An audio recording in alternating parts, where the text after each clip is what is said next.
Hi everyone, thank you very much for stopping by and returning to The Old World. Today we're addressing the question, is the Empire of Man any fun in Warhammer The Old World?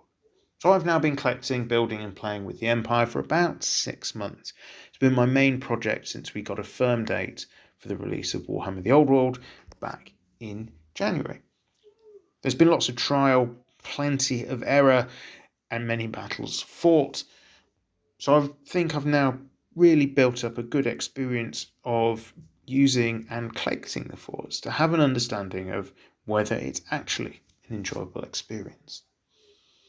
The first thing to note, I think, is the experience of collecting and playing with a force of the Empire of Man is not quite what I expected it to be.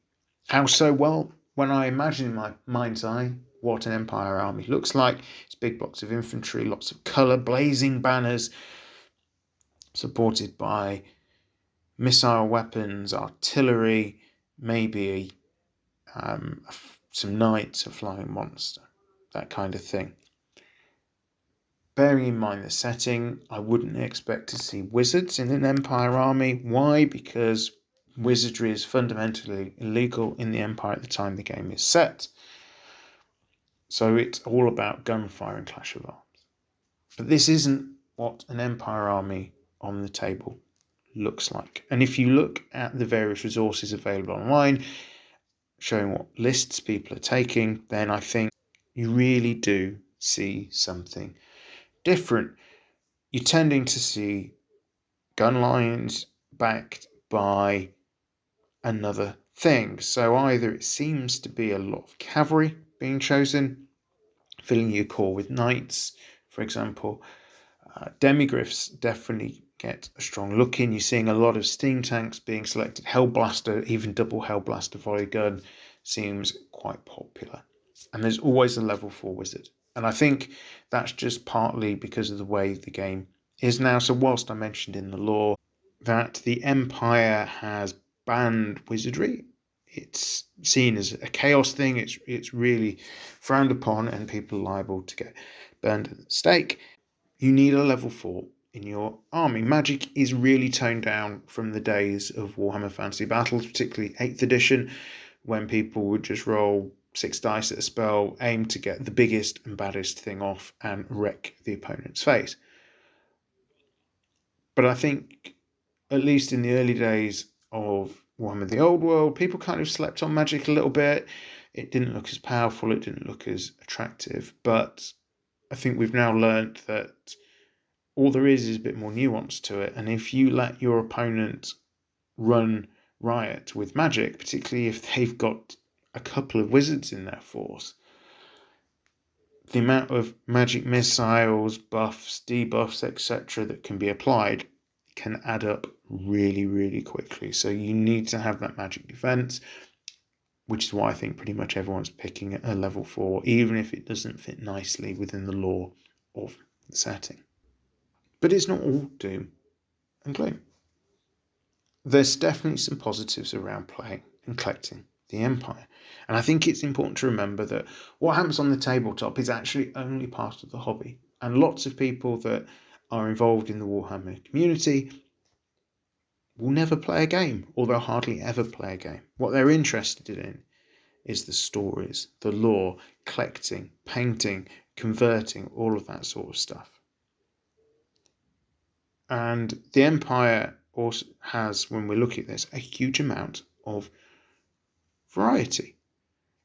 There's knights, there's inner circle knights, there's demigryphs, flagellants, steam tanks, various different types of artillery, lots of different flying gribblies. There's so many different aesthetics you can get hold of before you even start to put paint on your models.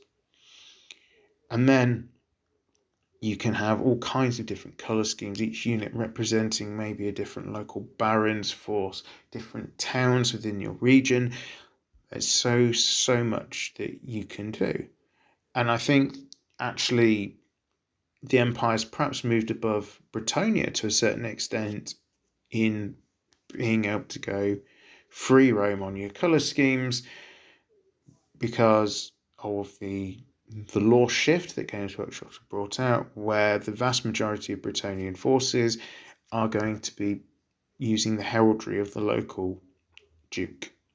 Whereas before, each individual knight would have their own heraldry, and yeah, there was so much you could do with that.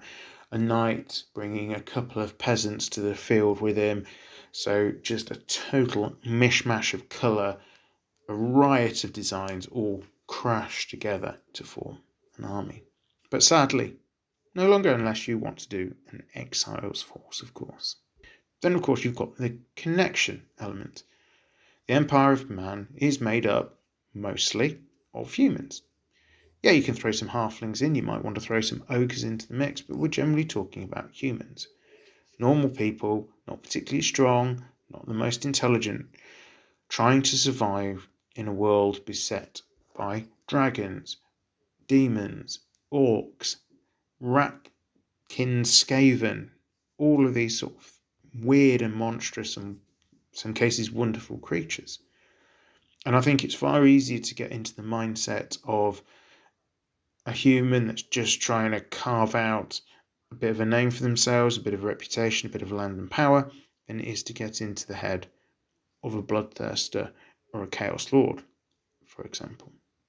Now, I did make a video a little while ago talking about how I thought Empire was a really good choice of army for a new player. And within the context of is the Empire fun, I've really been thinking about this a little bit further. And I still think that actually the Empire is a good army for a new player. You've got to know the basics. The game is played in every single phase. And unless you're adopting a pure gun line, you're going to have some combat, you're going to have some magic, you're going to have some maneuver, you're going to have some shooting, all of these things. But because your basic troopers not very good, if you're learning the game, it forces you to actually learn stuff. You can't just rely on big choppy character on a dragon, for example, to win your games. And I don't think there's massive skew lists either. So yes, I think you will see people tending towards a more negative, stay behind the jab of an artillery barrage sort of gameplay, not really trying to engage too much because your combat troops aren't up to it. But you're not going to see, I think, an army that, I've got all of these cool, really expensive things, and I end up with 5 units and 2 characters. That's it. So that if something goes wrong, it's going to go incredibly wrong because I've over-skewed into the glamour stuff, for example. And there's also a variety of playstyles. So as part of your collection, I talked from a collecting end, there's all sorts of different unit types you can put together, all kinds of things you can do.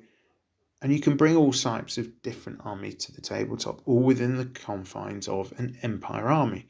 So it's a great way of exploring different play styles whilst only collecting a single force. So let's bring this back to, is the Empire fun? I think overall the answer to that is yes.